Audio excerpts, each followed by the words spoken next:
Moving abroad was one of the best decisions I ever made, but I made some costly mistakes that set me back months and several $1,000s.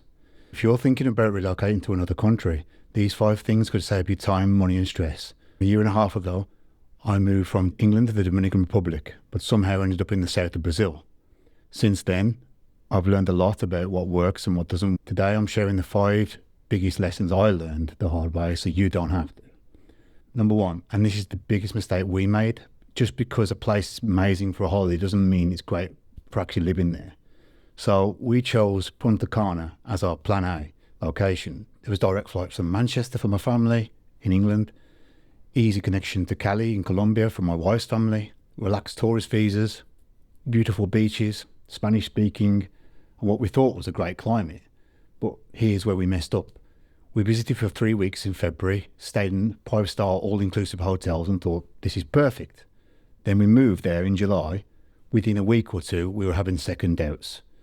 Outside the hotels, there's not much to do, especially for families. The beautiful beaches we saw were mostly private hotel ones. And no, people say there's no private beaches in Punta Cana. Yeah, I get that. But in practice, the hotel ones, you're not going to be left alone. They're going to move you along. You're just going to be pestered. And whether that's right or wrong, I'm not here to debate that.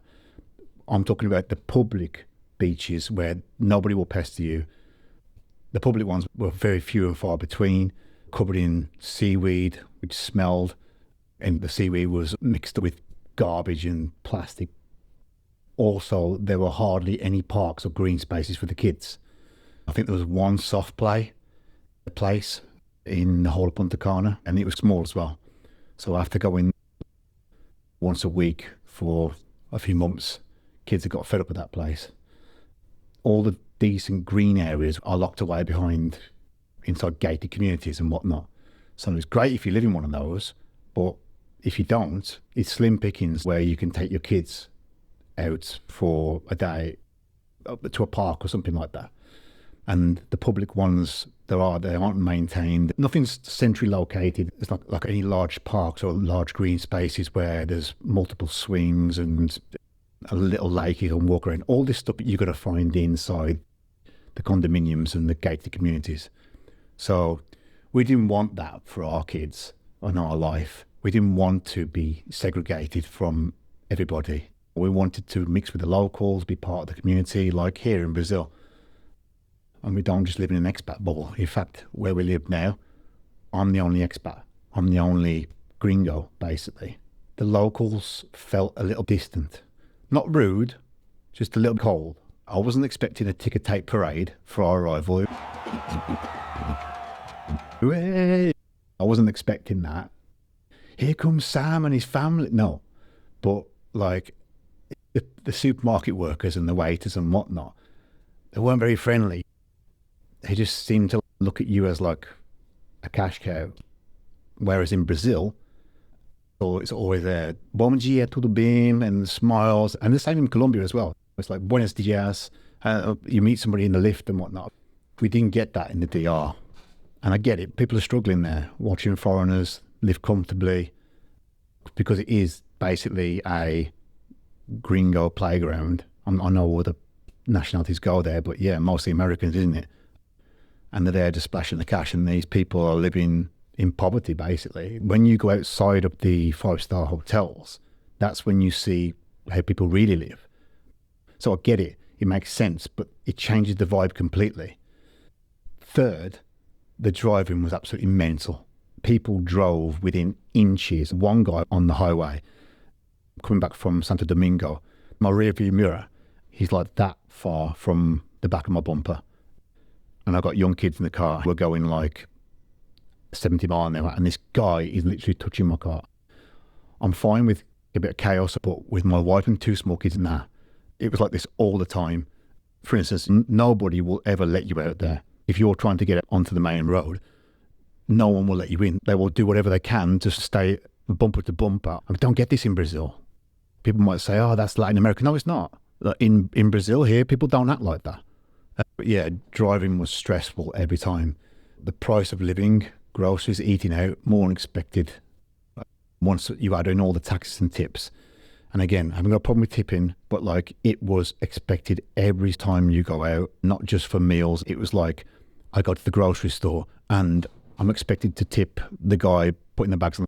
I'm only got 5 things in my basket that I can put in the bag myself, but no, I have to pay this guy to put it into a bag for me and then take it to the car. And I know people are going to probably jump in and say that's how he makes his living, but every single time I go to the grocery store, every single time I go to a restaurant, even if the service was terrible, and I probably get this culture from the US, we don't have this in the UK.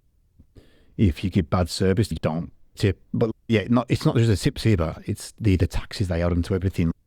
There's a lot of import taxes, which is typical of Latin America, especially here in Brazil. For instance, I think when you go out there in Dominican Republic, when you eat out, you look at the menu prices, not too bad. Add on 50% to that, probably. So here's the bottom line. Don't stay in hotels when scouting. Get an Airbnb, buy groceries, hire a car, drive everywhere, check schools, visit local parks, experience the way you would live your life there, and try and truly live realistically, not the resort version, because staying in a 5-star hotel for 2 weeks is nowhere comparable to living there. When you're in a hotel, you've got a maid, you've got every day coming to clean your room, you've got multiple restaurants and whatnot that you can choose from, buffets. Life is great, isn't it? A perfect beach that you go and stay on every day. Ideally, check the area in different seasons, which brings me to point 2, actually. So point 2, visit your target location during both high and low season, including the hottest and coldest months. We visited Punta Cana on our scouting trip in February. Beautiful weather, high 20s, sea breeze, not too humid. I thought, wow, this is so beautiful compared to England. Anything warm, especially that time of year, it was like, this is beautiful. I love this. So we thought we nailed it. Then we moved there in July, and my God, okay, everybody's different, and some people can handle the heat. Okay, but I don't. I sweat buckets, and knew it was going to be hot, but damn, I didn't realise how hot it was going to be. High 30s Celsius, pushing 40. The humidity was thick enough, like you felt like you could swim through it. You could like cut it with a knife. You walk outside and within seconds you can just feel it on you. And I was darting from the house to the car, banging the aircon on at full blast straight away, then run from the car to the nearest air-conditioned space, supermarkets or whatever. Honestly, I wish I had a hamster ball or something where I could roll around. It's got air conditioning inside it, and I could roll around town without melting. The aircon we had on all day and night because I work from home, as you can see. And that meant the electric bills were just so high. I got a shock because electric is expensive in Dominican Republic, a lot more than the US, probably comparable to the UK. The aircon ran all day and night, pretty much, and we paid just for the electric bills like $200. I've got kids as well, and they hadn't gone to school yet, so like they was at home and like just you couldn't be out in this sun. You just burned. So yeah, huge electric bills. But then hurricane season came, and Hurricane Ernesto just missed Punta Cana, and in fact, as I record this, Hurricane Melissa, I think it is tearing through Jamaica right now. It's just barely missed Dominican Republic, so glad we've moved away from that place. But anyway, we booked a trip to Cali in Colombia a few weeks prior. We thought we was going to get caught flying into a bloody storm. So I spent days glued looking at weather updates and whatnot. And yeah, besides the hurricane, the storms were brutal.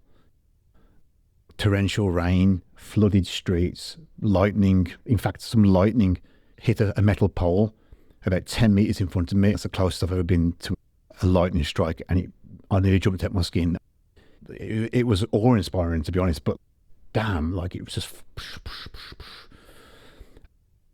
And that also meant power cuts for hours without air conditioning. Water used to go off multiple times a day as well. The weather affected everything, my daily comfort, my work output, my relationships with my family and my kids.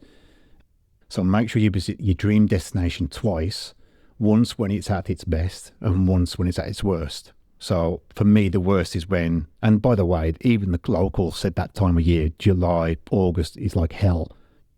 They struggled as well. We asked people, do you get used to it? And I think one woman said to us, you never get used to this heat. Don't base your move on a 2-week holiday when you go there during the best weather. Point 3, have a plan B and a plan C ready. So always have a real plan B and C. Make sure they are fully fleshed out. I had Punta Cana as plan A, Brazil as plan B, and Portugal or Spain was going to be my plan C. So yeah, if things didn't work out in Punta Cana, we go to Brazil, which is what we did. And if things don't work out in Brazil, because you can never know, I'm going to try Portugal or Spain before I call it quits and go back with my tail between my legs to England. And when DR didn't work, I didn't panic because I'd already done the homework. I'd already done the research. Before we moved anywhere, I'd researched everything: visas, schools, taxes, lifestyle. So when we bailed out from Punta Cana after 3 months, I already knew Brazil was a viable alternative. This is going to save you thousands. Ideally, you need to make your plan A stick, because otherwise, if you just have to go to plan B and plan C, that's going to cost you so much in flights and visas and just packing up your shit and having to move your kids and whatever. It's a nightmare. What if plan A fails? Are you stuck, or can you pivot?